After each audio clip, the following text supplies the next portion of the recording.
Prince of Wales, to become your liege man of life and limb, and of earthly worship. And faith and truth I will bear unto thee, to live and die against all manner of folks.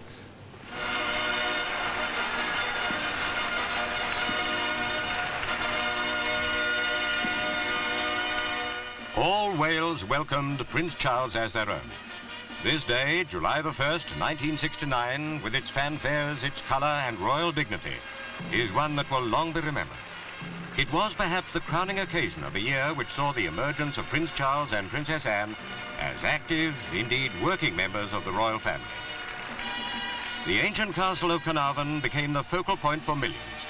The ceremony of investiture, a symbol of the pride we have in our traditions and our royal family. In keeping with modern times, they have come closer to their peoples than ever before.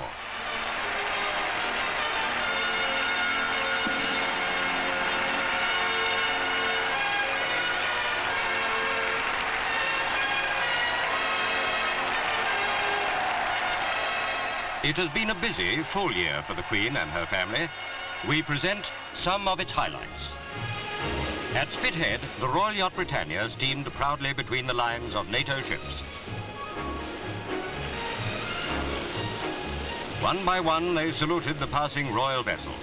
On board, the excitement of the occasion was shared with Princess Anne and Earl Mountbatten. A few weeks later, there was another nautical occasion at Torbay. The aircraft carrier HMS Eagle, flagship of the Western Fleet, lay at anchor surrounded by 38 sister ships. The fleet was to receive its new colours from Her Majesty. The ceremony was performed in one of the carrier's vast hangars. It was followed by a fly-past.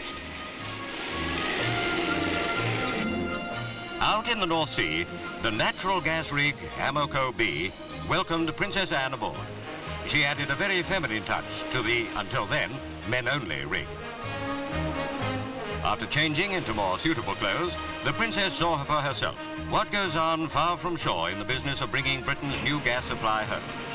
It was an informal, relaxed occasion and a personal success for the young princess.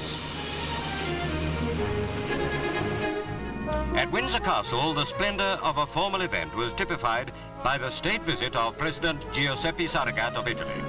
Not for 60 years had the magnificent castle been used by a reigning monarch for such an occasion.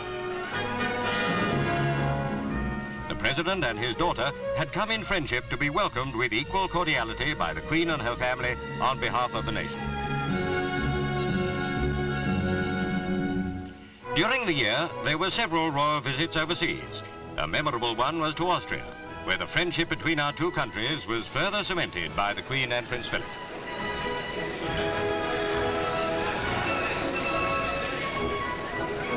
This was the first visit by British royalty to Austria for over half a century, an event which the Austrians made particularly memorable with a gift to the Queen of 2 Haflinger ponies.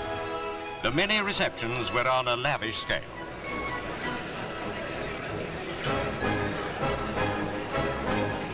Princess Anne attended her first cup final. From the royal box, she watched Leicester and Manchester City duel for the coveted trophy. The only goal in the match was a beauty. Neil Young clinched the game for Manchester City. Joe Mercer's great team stepped up to receive the cup from the young princess, whose introduction to cup final football couldn't have been better.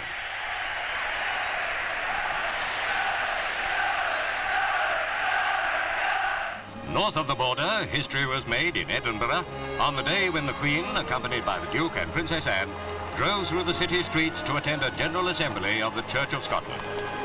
This was the first time since the union of the Scottish and English crowns in 1603 that a reigning sovereign would be present at such an assembly.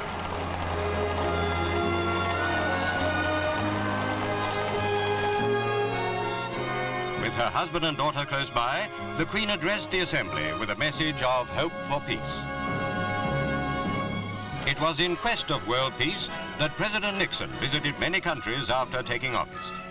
In London, he was informally invited to Buckingham Palace, where, during a family luncheon, as he said himself, he was captivated by the friendship and hospitality.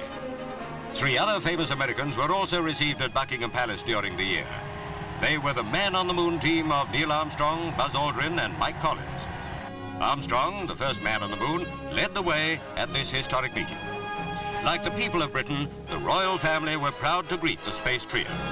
Especially so with Prince Edward and Prince Andrew.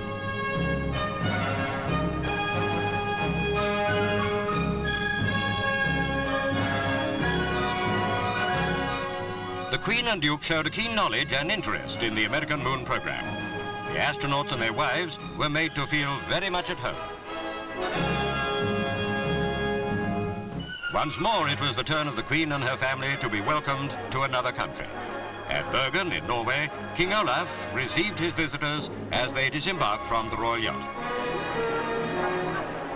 An irrepressible Prince Edward watched from Britannia as the Queen inspected the Guard of Honor.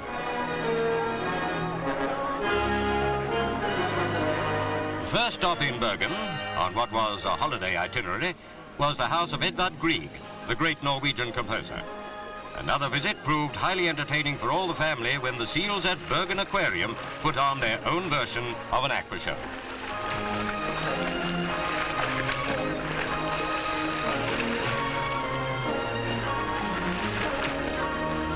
Horse racing is one of the Queen's favourite sports, and one of her happiest duties is to attend the Derby. Derby Day 1969 was cold and windy, but the weather couldn't cool the enthusiasm of the big crowd as the runners and riders made their way out onto the track. A day at the races is a pastime in which Her Majesty derives as much pleasure as many of her subjects. But one of the most memorable occasions in a busy royal year was one shared by thousands, visitors and Londoners alike. On a sunny day in June, the Queen celebrated her official birthday. The colour had been trooped. The soldiers marched back from Horse Guards Parade to Buckingham Palace. In their magnificent dress uniforms, the soldiers played their immaculate part. But this was also a day when the traditional and the modern were brought together. The British Concorde came to London.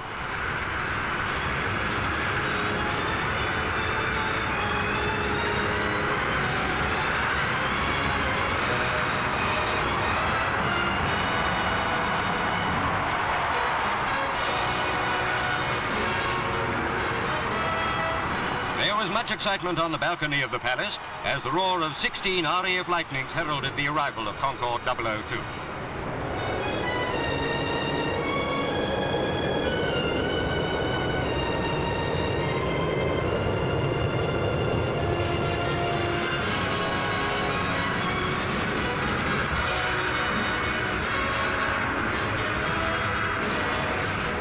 As ever, it had been a busy year in the Royal Guard. But what made it a special year was the shouldering of royal duties by Prince Charles and Princess Anne. 2 young people became more and more an important part of a modern monarchy.